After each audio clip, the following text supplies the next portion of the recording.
Hello, welcome back to my channel. Today you would be watching an American fiction psychological thriller movie titled 10 Cloverfield Lane. Spoiler alert. Stay calm and enjoy.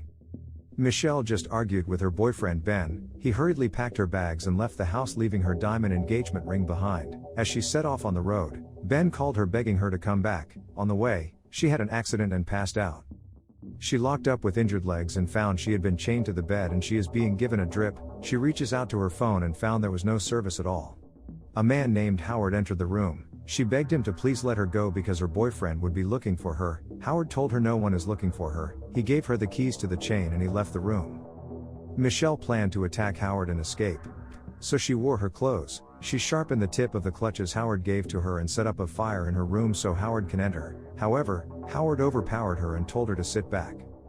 Howard explained to her there had been an attack on Earth and presently they are underground. He told her probably it's the Russians or the Martians who attacked the Earth, and irrespective of who it is, they won't be able to leave the underground until it is safe. Michelle asked when it would be saved. He said probably in a year or 2 years. He told Michelle he found her when she had an accident and she should appreciate him for saving her and urge her to eat her food and get rest. She came out of her room that night and met Emmett. Emmett also had an injured hand. She thought Emmett got her hands injured by accident too, but Emmett told her he came into the bunker himself and Howard didn't force him inside. She asked Emmett how they can both come out of the bunker. Emmett told her that wouldn't be possible because the air on Earth is contaminated and if they go out they would die. Howard took the both of them on a tour around the bunker. While they were on the tour, Michelle heard sounds and had feelings that cars were walking on the ground. Howard convinced her there was no one out there. There had been an invasion and everyone on Earth would have been dead, as the whole air is contaminated. Michelle still didn't believe Howard, so Howard took her to the door, showed her his pigs and how they died. He told her anyone who breathed in that air would die. Michelle saw his truck. She remembered that was the truck that pushed her out of the road, thereby causing her the accident, so she thought Howard kidnapped her. When she got back to her room, Emmett visited her with magazines. She and Emmett got along fast. She asked Emmett how he got there and he told him he helped Howard build the bunker. He told her Howard was a Navy officer who worked in the satellite. He always had the belief that the Russians or North Koreans would destroy the Earth, so he kept all his money to build an underground bunker. Michelle told Emmett Howard has been lying to him as there is no attack on the ground. She told him Howard kidnapped her by knocking her car off the road. Emmett threw away her opinions, telling her he saw the attack himself. He said when he saw the attack, he quickly ran to the underground he built for Howard's. He saw Howard's closing the door when he arrived. He tried to enter the underground, that was when he broke his hands. Howard called them for dinner and commented he sees Emmett and Michelle are getting along. During the dinner, Howard expressed signs of jealousy and intolerance for Emmett. Howard felt uncomfortable seeing Michelle flirting with Emmett during dinner and confronted Michelle, telling her she is ungrateful to him for saving her. Michelle decided to flirt back in order to make Howard angry. Howard's got angry and attacked Michelle, telling her he saved her life and she thinks she can repay him by her bad attitude. Michelle apologized for her attitude on the table and promised Howard she would never do it again. She used the opportunity of that argument to steal Howard's keys. When Howard realized his keys are missing, he asked Michelle for his keys. She broke bottles on his head and ran towards the door. As she struggled to open the door, she saw a car coming. She screamed, "There is a car!" Just before she opened the door, a woman came down from the car infected. The woman begged Michelle to open the door for her, but Howard insists Michelle must not open the door. The infected woman angrily hit her head on the door, calling Michelle a bitch. The woman died right in front of their door.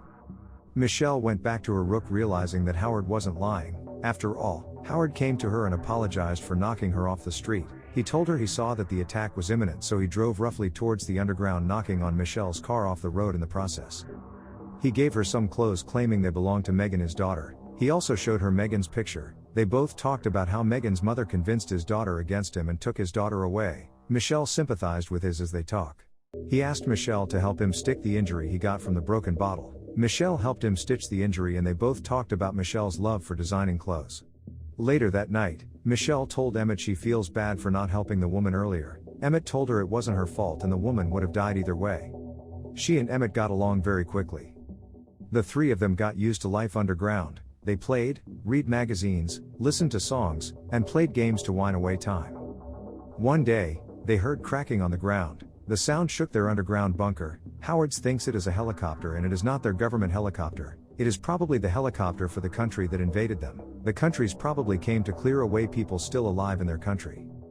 At that same period, their air filtration got spoiled. If it doesn't get repaired, they would run short of breathable air fast and die. So Howard's opened the hideout to the system, told Michelle to climb there, switch off and switch on the system so it can start working. Michelle climbed, and set up the air filtration system back. While she was there, she saw a piece of an earring. She climbed more to the top. When she got there, she saw an inscription of the word help by the top. When she got back, she told Emmett she thinks Howard did something bad to Megan, since she thought it was Megan that inscribed the word help by the rooftop. She took out the book Howard kept Megan's picture and she showed Emmett the picture Howard showed her as Megan, and Emmett told her the lady in the picture wasn't Megan but a local girl who had been declared missing for about 2 years, and everyone thought she fled off the town. Either ways, Michelle thinks Howard hurt the girl as she found her earring at the rooftop.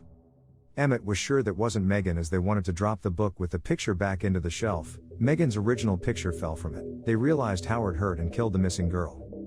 There was no way they could call for help or call for the police. There was also no way they could go out without contacting the virus. So Michelle started drawing out a protective cloth they can wear outside of the bunker. They could only produce one of the cloths, so they used the old cloth around to stitch a protective cloth to wear the cloth out to call for help. They believed at least they wouldn't be the only one alive in the whole country. One day, Howard's found out their plans. He told them to carry an acid out, showed the acid to them, and asked them what they were doing behind him. He said he would throw them to die inside the acid if they didn't reply to him. To protect Michelle, Emmett accepted the responsibility of what happened. He said he was designing a weapon to fight with Howard's just so he would get some respect from Michelle the same way Michelle respects Howard. He apologized to Howard and Howard accepted his apology, but shut him down with his gun. Michelle got so terrified that she was shaking. Howard encouraged her, telling her that was the best for the both of them as Emmett actually planned to hurt them. He sent Michelle back to her room as he disposes of Emmett's body. Michelle kept sewing the protective cloth to escape and run off one day. One night, Howard came to call her for dinner. Immediately she heard her footsteps. She hid the protective cloth she was working on.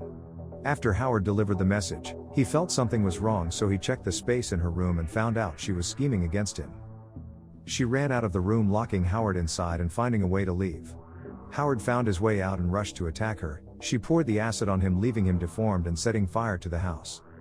She ran as she escaped outside on her protective wares. When she sees birds flying, she removed her protective coats, but noticed a biomechanical craft floating in distance. Howard underground bunker burnt, calling the attention of the craft. The craft came towards her and dropped a creature. Michelle hides in Howard's truck from the creature and the green gas the craft emits. Michelle destroys the creature and drives off. A radio broadcast says they had been able to defeat some of the invaders and they are still fighting the battle. They asked for help and asked able-bodied men to help them in the fight. Anyone that wants to help should go to the training ground in Houston, while the survivors should seek safety at Baton Rouge. Ending the movie, Michelle reversed her car and headed for Houston. Thank you for watching this recap. Please remember to subscribe to our channel so you can get notified when we post the next recap. See you next time.